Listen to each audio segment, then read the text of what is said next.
जारी करने पड़ेंगे और हर वो तरीका अपनाना पड़ेगा जिससे इकोनॉमी रिवाइव हो सके। लेकिन बड़ा चैलेंज तो इस वक्त ये है कि जो गड्ढा पिछली बार 2020 के संक्रमण के दौरान बना था, अभी तो वही गड्ढा नहीं भर पाया है। पहले उस गड्ढे की भरपाई करनी होगी, उसके बाद हम आगे बिल्डिंग बनाने की सोच पाएंगे।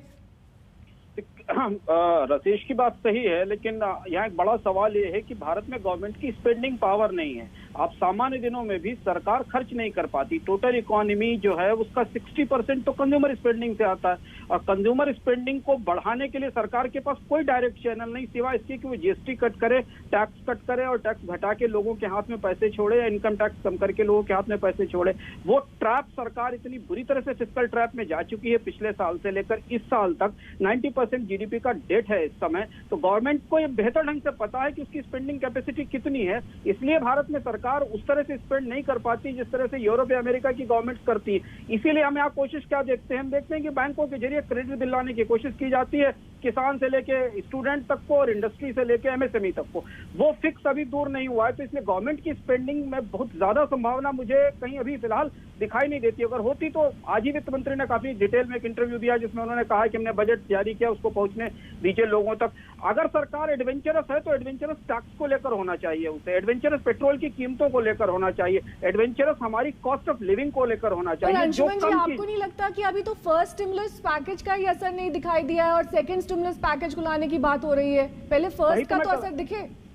भाई तो मैं कह रहा हूँ फर्स्ट स्टिमुलस पैकेज भी पूरी तरह डेट ओरिएंटेड था, क्रेडिट ओरिएंटेड था। डायरेक्ट इकोनॉमी में कोई इंटरवेंशन बजट से नहीं गया था। तो लोगों के हाथ में पूरी दुनिया में जब भी कोई बात कर रहा था पेचेक प्रोटेक्शन की, अनएम्प्लॉयमेंट बेनिफिट की, आप अगर यूरोप और अमेरिका में कंपेयर करिए तो वहां पिछले लॉकडाउन और मंदी के दौरान लोगों की इनकम बढ़ी है और सेविंग्स बढ़ी है, उनके हाथ में पैसे थे वो बाहर लेकर आ गए। तो वह इन्फ्लेशन का चैलेंज है। यहाँ सरकार ने डायरेक्ट बेनिफिट ट्रांसफर लोगों को कितने किए? 150-200 रुपए के, क्योंकि वो कैपेसिटी नहीं है भारत में सरकारों के पास खर्च करने की। गवर्नमेंट के पास स्पेंडिंग की कैपेसिटी लिमिटेड है। भारत की इकोनॉमी 60% हमारे आपके खर्च से चलती। हमारे आपके हाथ में सरकार पैसा कैसे रखेगी? वहां एडवेंचरस होने की जरूरत है, और वहां तो सरकार टैक्सेशन बढ़ाती है। तो जब तक आपकी फिस्कल पॉलिसी, टैक्सेशन पॉलिसी हमारे लिए फ्रेंडली नहीं होगी, कंज्यूमर फ्रेंडली नहीं होगी, लोग खर्च नहीं करेंगे। और गवर्नमेंट उस ट्रैप में चली गई, वहां ज्यादा से ज्यादा टैक्स लगाना चाहती है वो, ताकि उसके रेवेन्यूज थोड़े बहुत बने रहें, जिससे कि वो कम से कम बजट को बेटर ढंग से बैलेंस कर सके।